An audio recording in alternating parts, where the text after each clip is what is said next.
The moonstone Luna ring struck the black marble once, twice, then spun beneath the war table.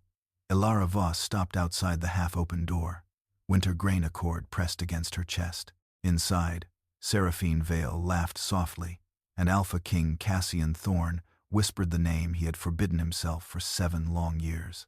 Elara pushed the door open. Cassian stood beside the strategy couch, shirt unfastened, his scent of wet pine tangled with Seraphine's white jasmine. Seraphine clutched a velvet sheet over her bare shoulders. Neither looked surprised enough. That wounded Elara more deeply than the dress lying beneath Cassian's discarded sword belt. "Elara," Cassian said, reaching for his coat instead of her. "This is not what it appears." She placed the treaty on the table. Its red seal bore the signatures of 6 starving packs. "It appears," she said, "that I saved your winter while you prepared another woman for my bed."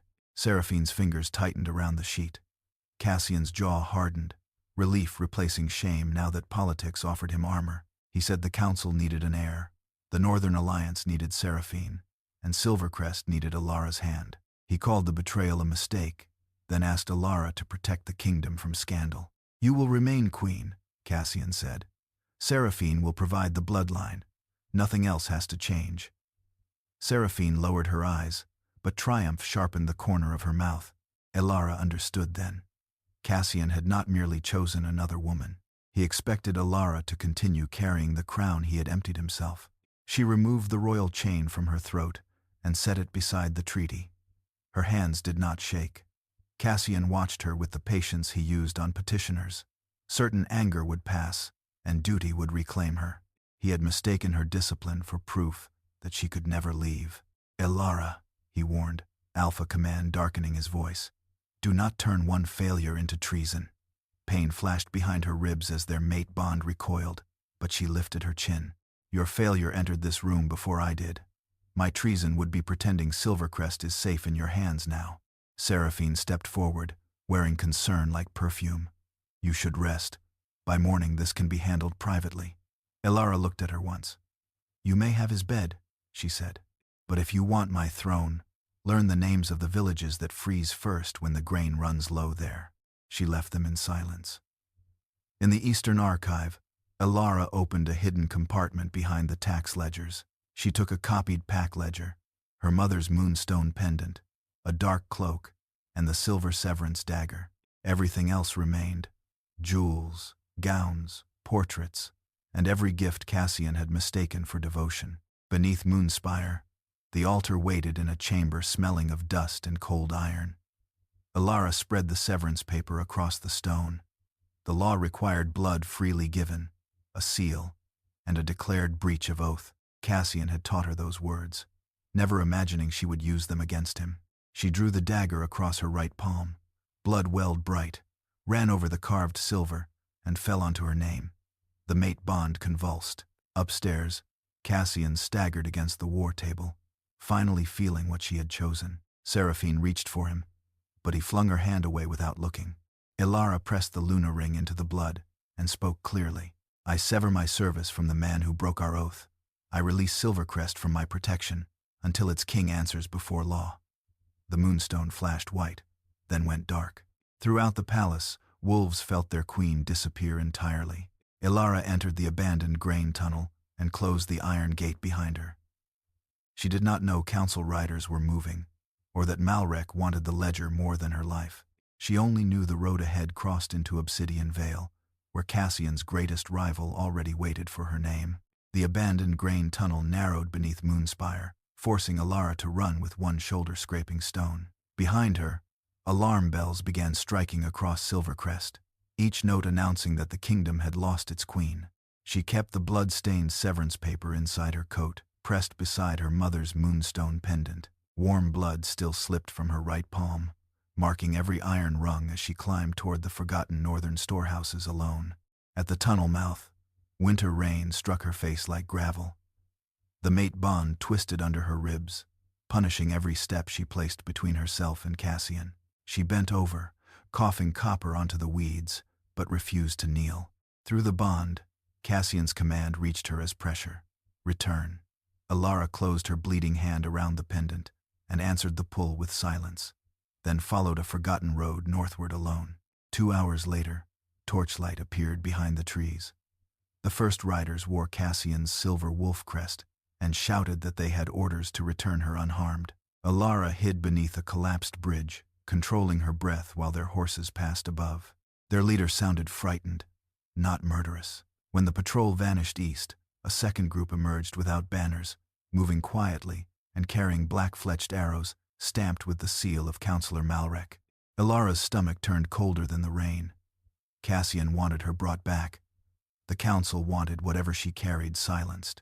She crawled from hiding and cut across marshland, using reeds to break her scent. A black arrow struck the tree beside her cheek. Another sliced through her cloak. She ran until the bond sickness seized her violently that her legs failed, dropping her beside a boundary stone carved with obsidian crown. She recognized the marker from treaty maps she had corrected years earlier. Beyond it lay Obsidian Vale, enemy territory and the dominion of Rowan Blackmoor. Elara dragged out the severance paper. Rain had blurred half the royal seal, leaving only her blood and Cassian's broken oath visible. Hoofbeats closed behind her. She planted one knee in the mud, lifted the paper, and called toward the darkness with every breath remaining. By the Border Sanctuary Treaty, I claim 7 days of protection from unlawful pursuit. Her voice cracked, but the ancient words traveled. Figures appeared among the pines. 6 obsidian warriors in armor, bows already drawn. Their captain, a scarred woman named Rowan Blackmoor, studied Elara without sympathy. "Sanctuary requires verified severance," she said. "Your seal is ruined." Behind Elara, Malrek's riders entered the clearing and spread into a killing line. One rider raised his bow. Elara saw no possibility of outrunning the arrow. She pressed her wounded palm onto the boundary stone and recited the forgotten final clause. "Blood freely given may verify what wax cannot." The carved crown beneath her hand ignited with silver light. The severance paper answered, its stained fibers glowing. Aveline's expression changed. She stepped across the border and fired before Malrek's archer released his string. Her arrow struck his shoulder, turning the clearing into chaos. Cassian's official patrol arrived from the east and shouted for everyone to lower their weapons, unaware that council agents stood among them. Aveline's warriors formed a wall around Elara. "She has sanctuary," Aveline declared. The Silvercrest captain demanded custody. Aveline pointed to Malrek's seal on the fallen arrow. "Then explain why your council came prepared to bury its queen here." The captain's face drained of color. He ordered his soldiers backward, but the council riders attacked first, desperate to recover the copied ledger beneath Elara's cloak. Steel rang against steel. Elara tried to stand and nearly collapsed. Aveline caught her arm, then released it the moment Elara found balance. She offered no comforting lie, only a command. "Cross the stone yourself. Obsidian protects those who enter by their own will." Elara gathered the last of her strength and stepped beyond Silvercrest. The pack bond tore loose with a sound only wolves could hear. She fell, clutching the pendant as silence swallowed every familiar presence in her mind. Obsidian healers carried her toward the mountain road while Aveline examined the black-fletched arrow. She looked at Elara's face and spoke quietly. "Alpha Rowan warned us they would not let you survive tonight." Elara woke beneath a ceiling of dark cedar beams, with rain tapping against narrow windows and a bitter medicinal scent coating her tongue. Her right palm had been stitched and wrapped, but the severance pain still moved through her ribs like a wire being pulled from bone. She reached for her coat first. The blood-stained paper remained inside it, beside her mother's moonstone pendant and the copied Silvercrest ledger. A woman with an iron-gray braid entered carrying a tray of glass vials. "Dr. Mara Fenwick," she said, setting them down. "Chief healer of Obsidian Vale. You crossed our border half-dead, Queen Elara. I surrendered that title. Your body disagrees with several things you have decided." Mara pressed 2 fingers to Elara's wrist, then frowned at the rhythm beneath her skin. "Including how much blood you can afford to lose." Elara asked how long she had been unconscious. Mara said 11 hours, then drew the curtain around the bed and placed a small listening disc below Elara's navel. "Why are you examining?" A rapid flutter filled the room, soft but unmistakable. Elara's breath stopped. Mara watched her face rather than the instrument. "Approximately 6 weeks. The rain seemed to vanish. So did the walls, the pain, and every plan Elara had made since leaving Moonspire. Cassian did not know. She had not known. Yet a life no larger than a seed had crossed the border inside her, while its father lay with another woman. Elara covered her abdomen, not from tenderness at first, but terror. The council had demanded an heir for years. If Malrek learned the truth, he would turn her child into a claim, a treaty, or a hostage. "No one sends word to Silvercrest," she said. Mara did not promise. "First, I determine whether silence protects the child or only your fear." Mara retrieved a faded medical file from Elara's belongings. It was the report Cassian had shown her 8 months earlier, declaring permanent infertility after a fever Elara survived as a teenager. Mara compared its seal with the fresh blood results. "The signature belongs to healer Oren," Mara murmured. But this wax was pressed from a copied mold, and someone replaced the second page. Elara stared at the words that had helped Cassian justify replacing her. "Can you prove it?" "I can prove you are pregnant. Fraud will require the original archive." The chamber door opened before Elara could answer. Rowan Blackmoor entered without guards, dressed in a black military coat damp from the storm. A scar cut from his left jaw into his collar, and his amber eyes held recognition without warmth. "You saved my sister during the Red Lung winter," he said. "Cassian wanted our border closed. You invoked the Mercy Treaty and sent medicine anyway. Obsidian remembers debts." Elara heard the unspoken remainder. Debts were not affection. Rowan placed a 6-month asylum contract on the bedside table. "Maternal sanctuary applies once Dr. Fenwick registers the pregnancy. Silvercrest cannot remove you or the child without high court judgment. And after 6 months, you earn another term, leave, or face whatever waits beyond my border." Mara shot him a cold look. Rowan ignored it. "Obsidian is losing winter grain. Someone is draining our storehouses without breaking locks. You will audit the supply system." Elara looked from the contract to the faint pulse recording beside Mara's hand. Rowan was offering protection, but not charity. That honesty steadied her more than kindness would have. "I keep custody of my medical records," she said. "No one enters my rooms without permission. My child is never named in a military agreement." Rowan took a pen, crossed out 2 clauses, and added her terms without argument. "Anything else?" "Yes. I work as an advisor, not a prisoner." "Then prove you are worth guarding." As Rowan turned away, Mara opened a scorched ledger recovered from the council riders. One payment line had survived the fire. Elara recognized Malrek's cipher, but the receiving signature belonged to someone else. Mara placed the page beside the forged infertility report. "The person who declared you barren," she said, "was paid before your examination began." Elara woke beneath a ceiling of dark cedar beams, with rain tapping against narrow windows and a bitter medicinal scent coating her tongue. Her right palm had been stitched and wrapped, but the severance pain still moved through her ribs like a wire being pulled from bone. She reached for her coat first. The blood-stained paper remained inside it, beside her mother's moonstone pendant and the copied Silvercrest ledger. A woman with an iron-gray braid entered carrying a tray of glass vials. "Dr. Mara Fenwick," she said, setting them down. "Chief healer of Obsidian Vale. You crossed our border half dead, Queen Elara. I surrendered that title. Your body disagrees with several things you have decided." Mara pressed 2 fingers to Elara's wrist, then frowned at the rhythm beneath her skin.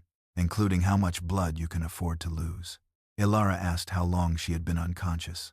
Mara said 11 hours, then drew the curtain around the bed and placed a small listening disc below Elara's navel.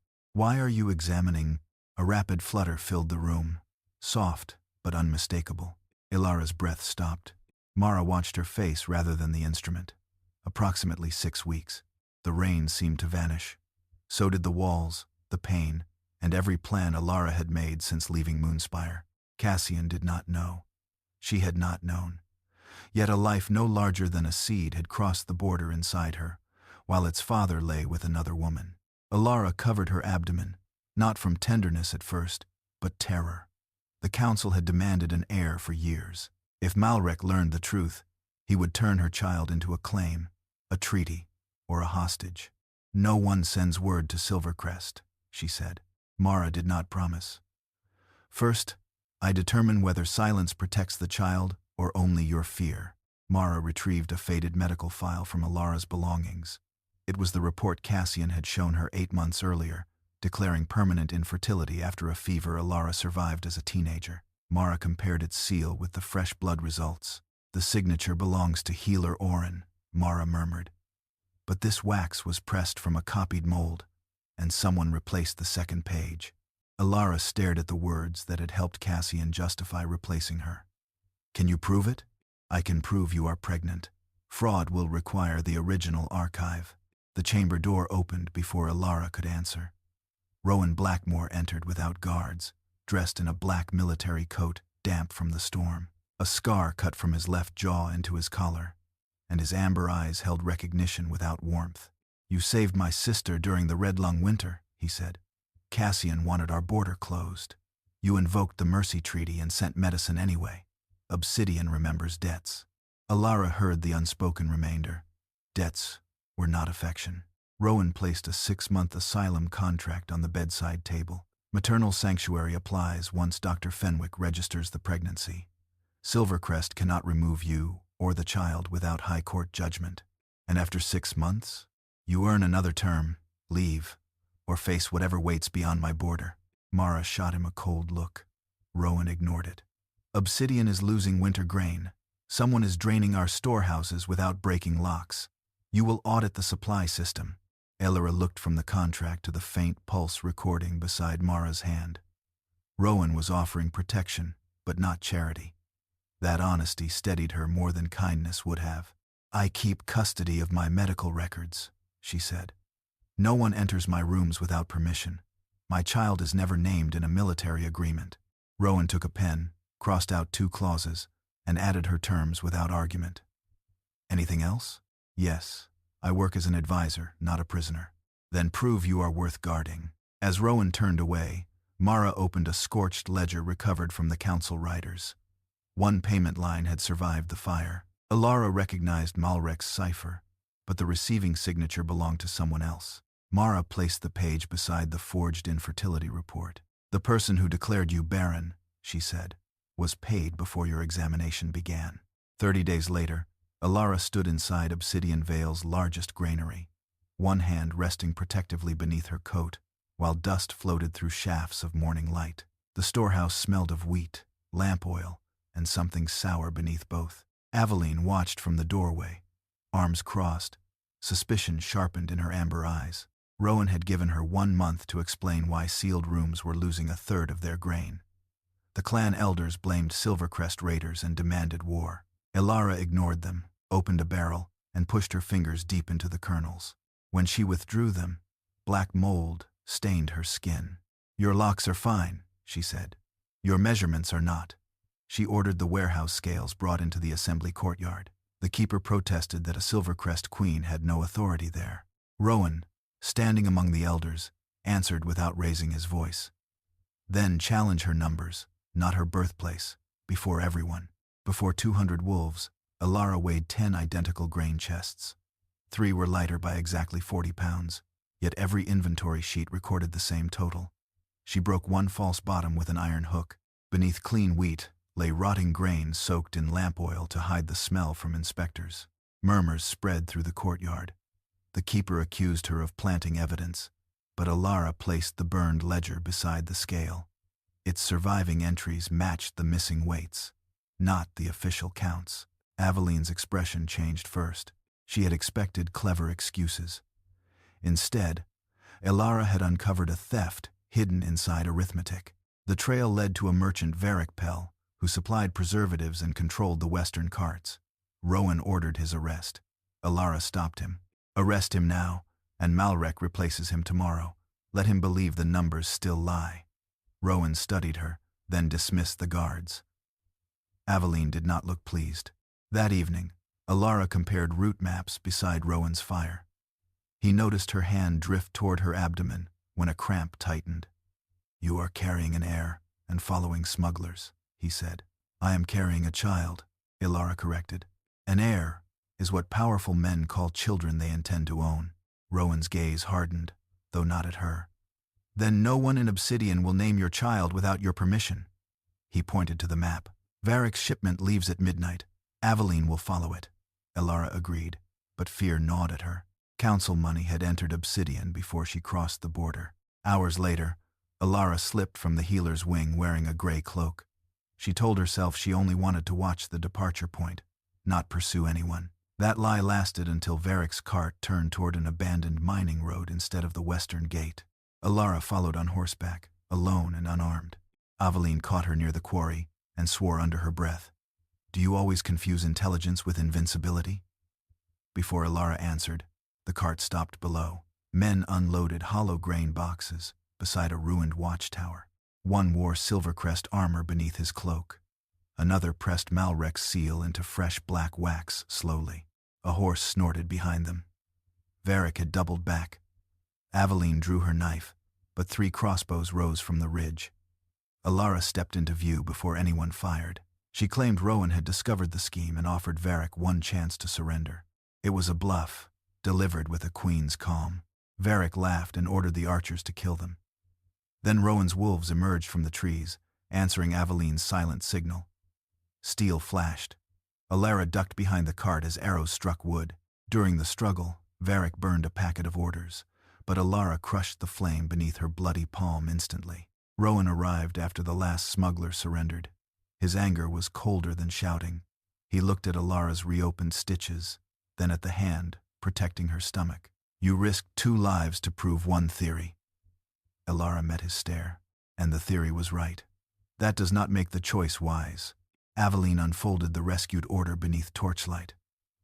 The document authorized false shortages, border panic, and retaliatory raids designed to push Obsidian into war.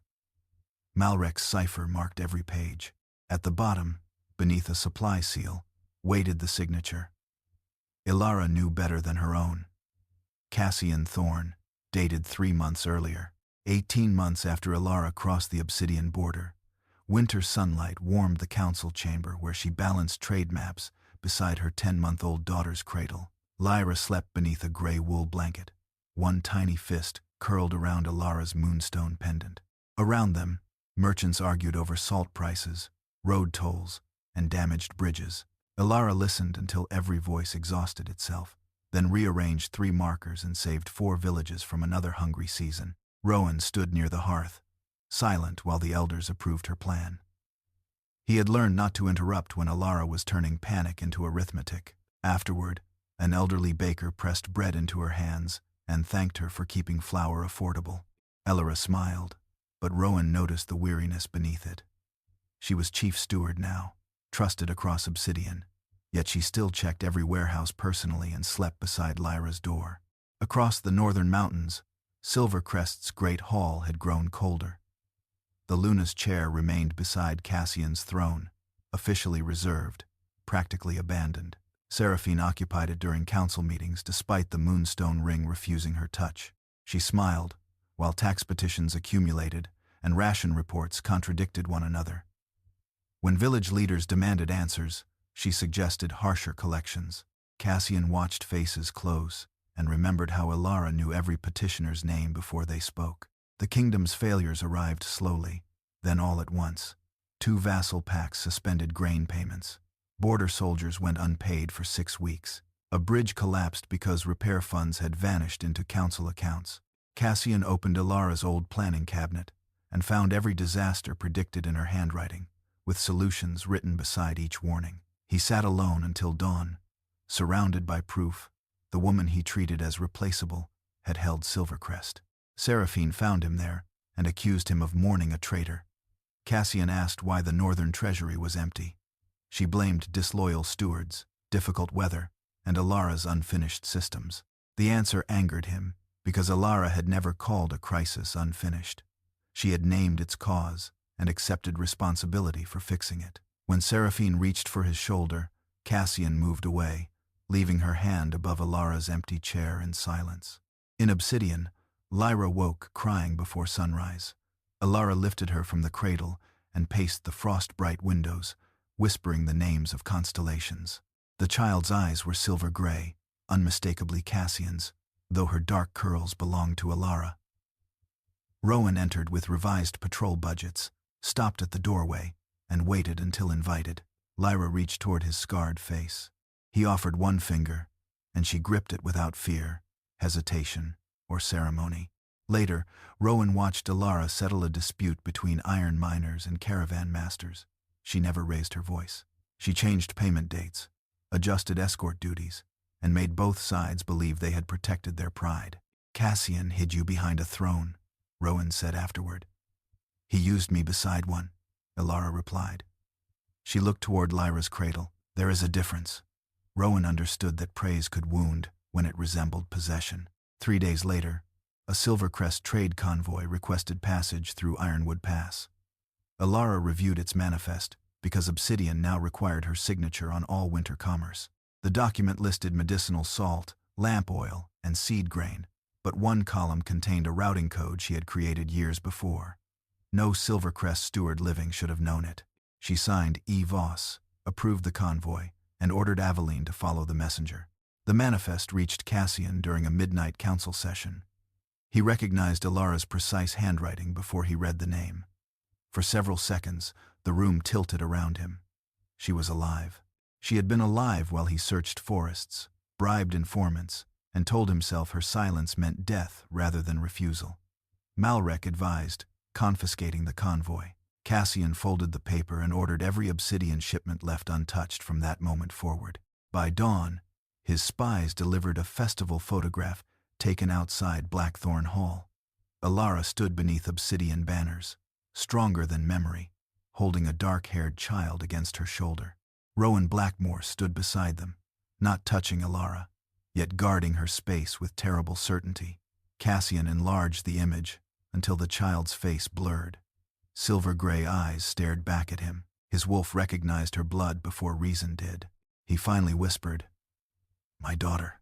3 nights after Cassian saw Lyra's photograph, Rowan summoned Elara. The oldest archive beneath Blackthorn Hall had finally opened again. Aveline waited beside an iron chest, sealed with moon symbols. Rowan placed Elara's pendant inside a matching carved hollow carefully. The lock released with a sound like breaking winter ice. Inside rested letters, a silver charter, and 1 crown fragment. Elara recognized her mother's handwriting before touching the pages there. Her knees weakened, though her face remained carefully composed still. The first letter, named Elara, heir to Warden Queens directly. The second explained why her bloodline had remained hidden carefully. Council ancestors had hunted women capable of dissolving their authority. Elara's mother had buried truth beneath an ordinary family name. She had feared Malrek would weaponize Elara before adulthood began. A final passage described the ancient queen's trial in full. Any Warden descendant could challenge council fraud, war, or treason. Rowan watched Elara absorb power that frightened her deeply inside. He expected triumph, but she closed the charter quietly instead. Power had always arrived disguised as another person's demand again. She asked whether Rowan planned using her against Silvercrest soon. His silence lasted long enough to confirm her suspicion completely. At dawn, Mara entered carrying 2 sealed medical envelopes carefully. One contained Elara's corrected fertility results and copied seals inside. The other held Lyra's protected bloodline identification report under lock. Cassian Thorne was named biological father, beyond reasonable dispute there. Elara read that sentence twice, without breathing once at all. Cassian had discarded the heir he claimed desperately to need.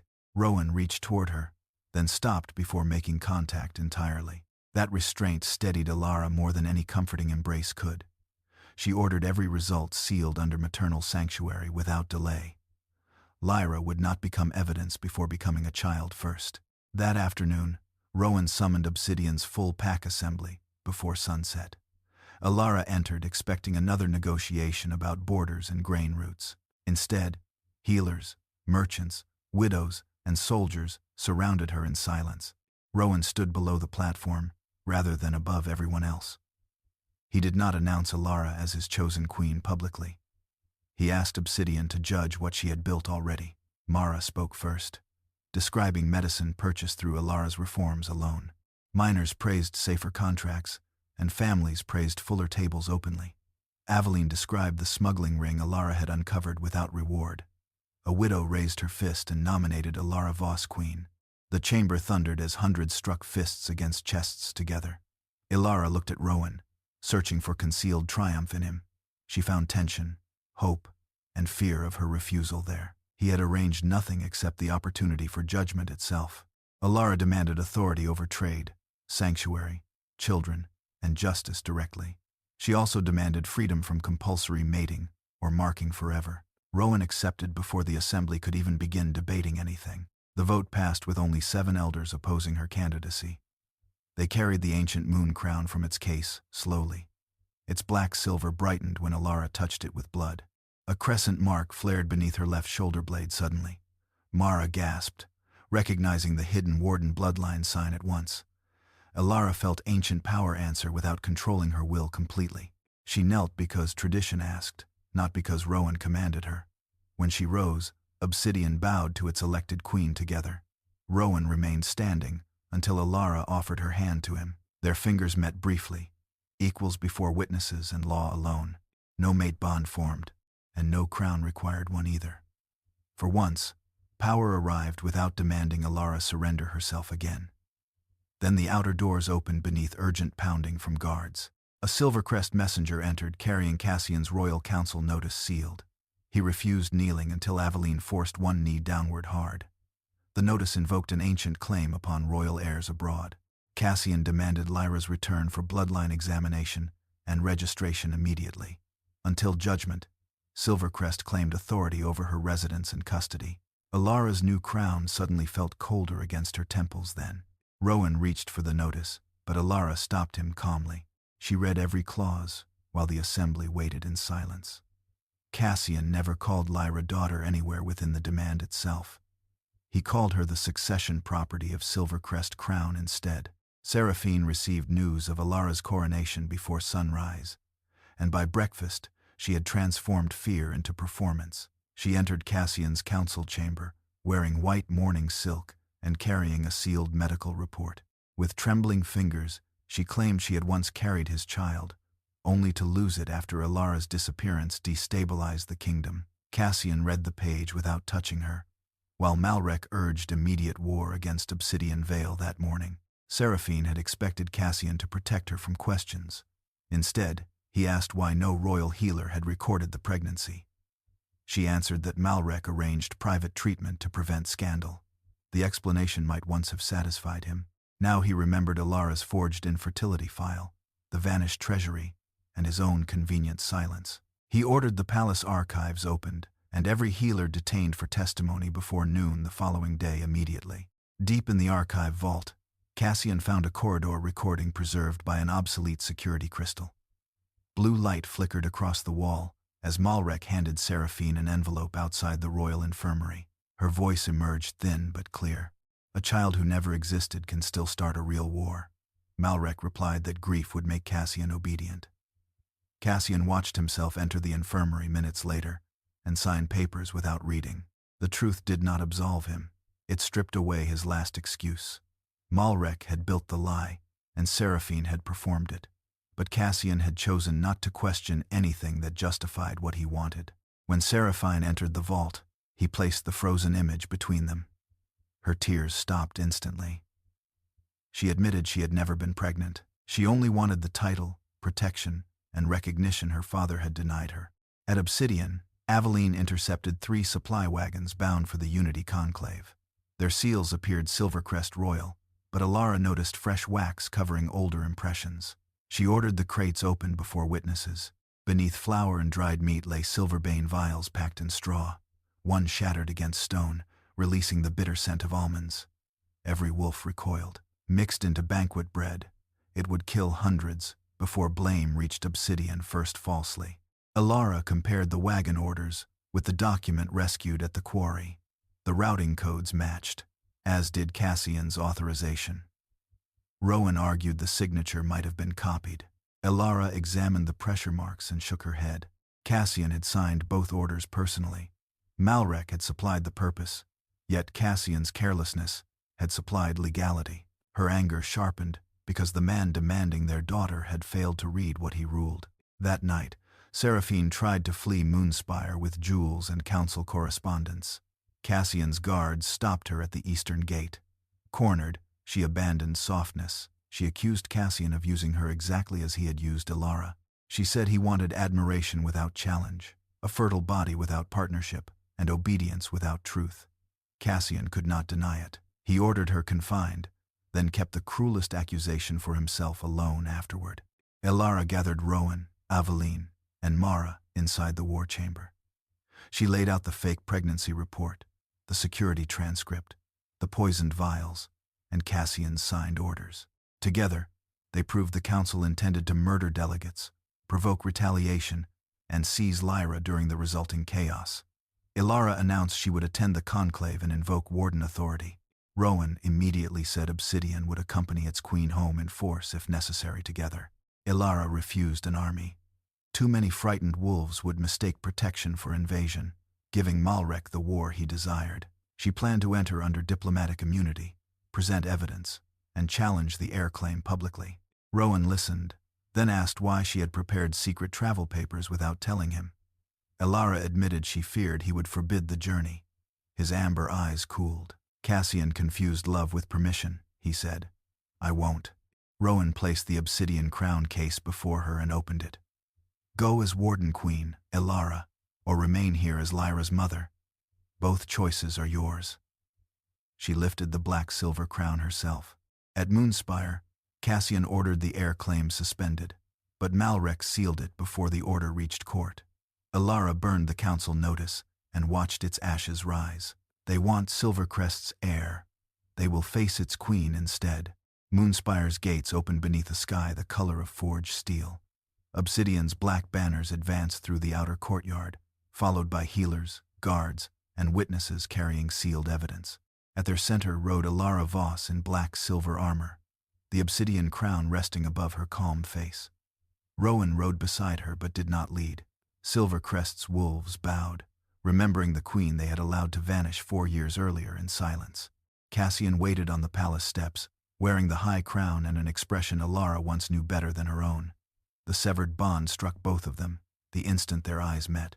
His breath faltered. Pain burned behind Elara's ribs, but she did not slow. Lyra remained safely in Rowan's carriage, unseen by the crowd. Cassian searched Elara's face for grief, anger, or recognition. She gave him a sovereign's nod. Inside the great hall, Seraphine stood beside the Luna chair, pale beneath ceremonial gold. The moonstone ring hung on a chain around her neck because it had burned her finger whenever she tried to wear it. Malrek announced Elara as a foreign ruler with no claim in Silvercrest. Elara removed her glove, revealing the scar on her right palm. Let your laws decide, she said, not fear and not regret. During the reception, Cassian requested a meeting in the old strategy room. Elara agreed only after Aveline posted guards outside, and Rowan remained with Lyra. The room still held the war table where the Luna ring had fallen. Cassian stared at the polished stone between them. I suspended the heir claim, he said. Malrek sealed it before my order reached court. Elara's gaze remained cold. You signed the first demand. Cassian asked to see Lyra.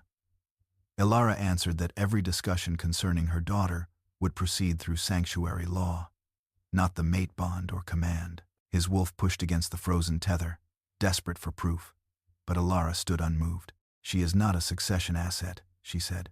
She is a child. Cassian lowered his eyes.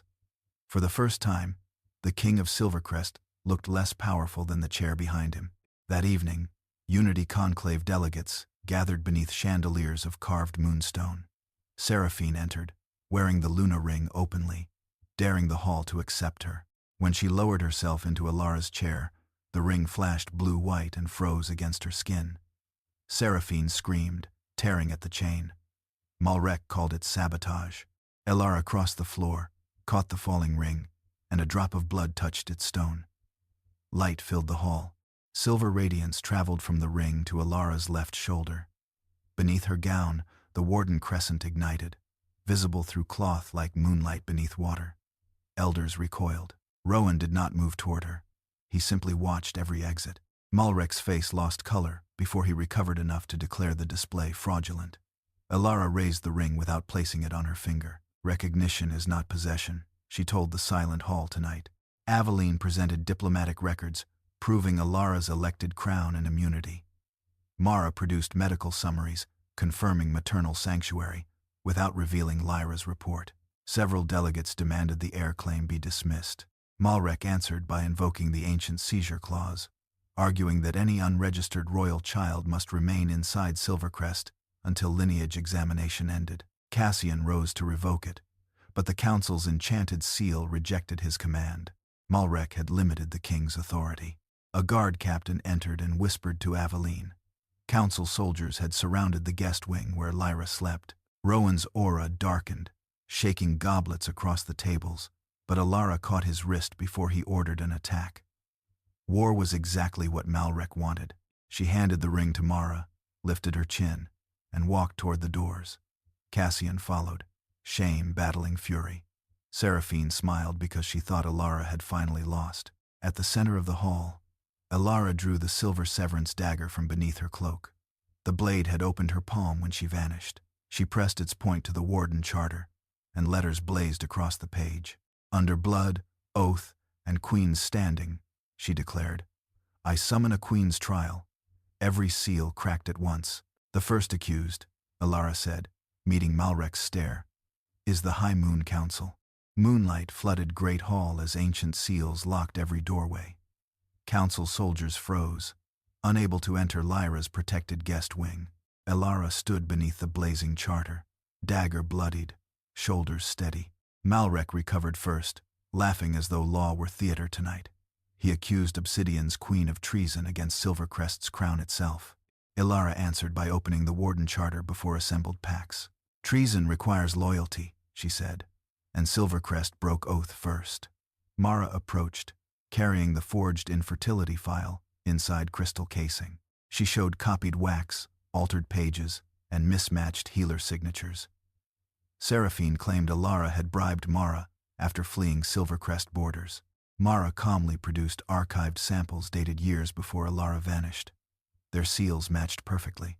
Seraphine's report carried newer counterfeit impressions. Murmurs spread while Seraphine's carefully arranged grief began cracking visibly. Elara presented the burned ledger recovered from Malrek's border riders. Each payment aligned with falsified grain losses and medical fraud. Aveline displayed quarry orders bearing Malrek's cipher and Cassian's signature. Malrek declared the king's authorization made every shipment legally binding. Elara turned toward Cassian, offering no protection from consequence whatsoever. Did you sign them? She asked across the silent hall. Cassian studied his name beneath authorization he had ignored before. Yes, he answered, and Silvercrest's alpha aura weakened immediately afterward. Malrek objected, insisting kings could delegate minor administrative decisions lawfully. Elara revealed Silverbane vials recovered beneath conclave provisions yesterday morning. Their transport codes matched the orders Cassian had authorized personally. Delegates recoiled, realizing poisoned bread would have begun regional war. Malrek raised Alpha Command, ordering guards to seize Elara immediately. The Warden Charter flashed, shattering his command against invisible stone. Council guards dropped weapons, suddenly freed from Malrek's binding oath. Rowan remained beside Lyra's corridor, refusing to seize Elara's victory. Seraphine demanded testimony, claiming Cassian promised her legitimate queenship publicly. Under questioning, she repeated that Elara's infertility threatened national stability. Elara asked when Seraphine first learned those medical findings exactly. Seraphine named spring, then winter, contradicting her recorded correspondence twice. Mara produced messages showing Seraphine purchased pregnant Omega blood samples. Seraphine's mask broke, and venom replaced every practiced tremor instantly. She blamed Elara for possessing everything Seraphine had been denied. You had respect, Seraphine shouted, while I survived on permission. Elara answered, so you chose stealing instead of becoming worthy. Malrek tried escaping through chambers, once controlled by secret wards. The shattered seals rejected him, locking iron around his wrists. Still, the High Court required testimony from Silvercrest's reigning king. Cassian entered the witness circle, without crown or ceremonial sword. Elara felt their frozen bond awaken, aching beneath old betrayal. Cassian could protect his throne by blaming council manipulation entirely. Instead, he looked directly at Elara, and surrendered every excuse. Malrek lied, Cassian said, but I welcomed convenient lies willingly. He admitted sleeping with Seraphine, ignoring warnings, and signing blindly. He confessed fearing Elara's strength because Silvercrest trusted her judgment. I wanted partnership's benefits without accepting partnership's limits, Cassian said. The confession moved through assembled wolves like collapsing mountain thunder. Elara's anger remained, but truth finally occupied the correct shoulders. High judges withdrew while evidence seals hovered above their table. Lyra remained protected, sleeping through the judgment reshaping her future. Rowan brought Elara water but offered no strategy or instruction. Cassian approached, stopping beyond the distance Elara's posture demanded silently. He asked whether she could remember loving him before everything. Elara remembered mornings, shared victories, and his sleeping hand nearby. For one dangerous heartbeat, grief made the past feel reachable. Then she remembered the ring rolling beneath his discarded sword. I remember, she said. That does not restore what died. The judges returned carrying 2 sealed verdict scrolls before witnesses. Malrek was convicted of treason, fraud, poisoning, and unlawful coercion. Seraphine lost title, property, protection, and all succession standing permanently. Then the chief judge addressed Elara by Silvercrest's law directly. Her severance had suspended service, never erased independent crown standing. Seraphine's Luna appointment had therefore been illegal from beginning entirely. Elara remained Silvercrest's lawful queen, despite ruling Obsidian simultaneously now. She could reclaim High Crown, restore Bond, and dismiss Cassian.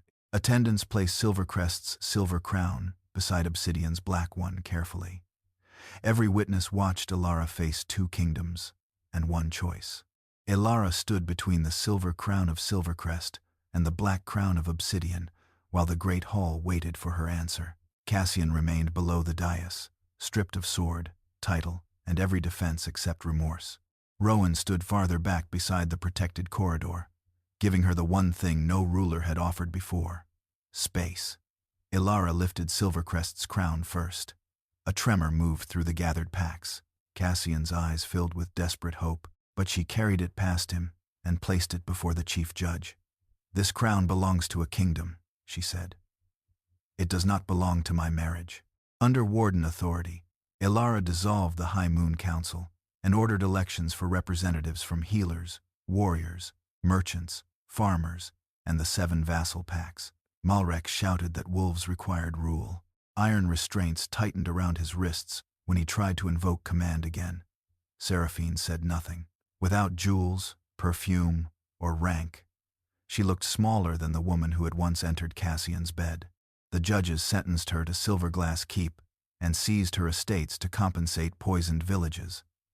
Malrek received life imprisonment for treason, fraud, coercion, and attempted mass murder. Neither execution would spare them from witnessing what they destroyed. Cassian removed the royal seal from his hand and placed it before Elara. Take the throne, he said. Dismiss me, imprison me, or command whatever payment you believe justice requires. His voice broke only when he looked toward Lyra's corridor. I will withdraw every claim. She will never be taken from you. Elara studied the man she had loved for 7 years. His remorse was real, but remorse could not rebuild trust, return lost nights, or erase the moment he expected her to serve beside his mistress. You will pay, she said, by living honestly after power stops protecting you. Before the assembled packs, Cassian signed away the High Crown, revoked the ancient heir claim, and recognized maternal sanctuary without condition. He retained no authority over Lyra's residence, education, or future succession. Elara allowed him one right only. He could write letters, sealed and saved until Lyra was old enough to choose whether she wished to read them. Cassian accepted without bargaining. Then Elara placed the silver severance dagger across their joined shadows. Blood from her reopened palm touched the blade. Cassian whispered his consent, and the frozen mate bond broke cleanly. Elara staggered, but she did not fall again. At dawn, Elara carried Silvercrest's crown into the public archive and placed the moonstone Luna ring beneath glass beside the severance law. She refused to wear either symbol. Let every future queen see that recognition is not ownership, she declared. The provisional government elected a healer, a veteran, a farmer, a merchant, and 3-pack delegates, to rule until permanent elections. Cassian departed Moonspire without an escort, watched by wolves who no longer lowered their eyes. Elara felt no triumph in his loneliness. Justice was not pleasure in another person's ruin. It was the restoration of choices once stolen away. At the Obsidian border, Rowan waited beside an unguarded carriage. He handed Elara the asylum contract she had signed while pregnant and frightened. Every clause had been crossed out. A second document transferred her estates, office, and guardianship protections permanently into her own name, whether she stayed or left. "You owe Obsidian nothing," Rowan said. "You owe me less." Lyra ran from Aveline's arms and wrapped herself around Elara's skirts. Rowan knelt only to greet the child, never to claim her. Elara understood that his final proof of love was not asking for a reward after helping her become free. Elara removed the blank silver ring Rowan had once left in her keeping. She carved her own warden crescent into its surface before adding the Blackmoor wolf beside it. Then she offered him the chosen bond oath. Rowan's composure finally broke. "Choose carefully," he warned, though hope roughened every word. "I already did," Elara answered. Her mother's pendant warmed as their marks formed beneath the sun, freely given and witnessed by no throne. Lyra laughed between them as Obsidian's gates opened. Elara returned not as Rowan's rescue, but as a queen who had built love beside freedom. She entered freely forever. And this is where Elara's journey finally closes. Are you still here with me after everything she endured? She was betrayed by the man she trusted, misunderstood by the kingdom she protected, and treated as if her loyalty made her easy to replace. She felt the pain, but she did not beg. She did not fight for a seat beside someone who had already disrespected her. She walked away because protecting her dignity mattered more than protecting appearances. That may be the quiet lesson she leaves us. We cannot control another person's honesty, gratitude, or loyalty. We can only control what we accept, how we respond, and whether we abandon ourselves just to keep someone else comfortable. Elara did not become powerful because Cassian regretted losing her. She became powerful when his regret stopped deciding her future. Walking away does not mean the pain disappears overnight. Life rarely works that politely. It means you stop handing the person who hurt you the authority to define your worth. Choosing yourself is not selfish. It is often the first honest decision you make after years of surviving. If Elara's story spoke to you, comment one word below, dignity, and gently tap like. Share this story with someone who needs it, and subscribe for more journeys like hers.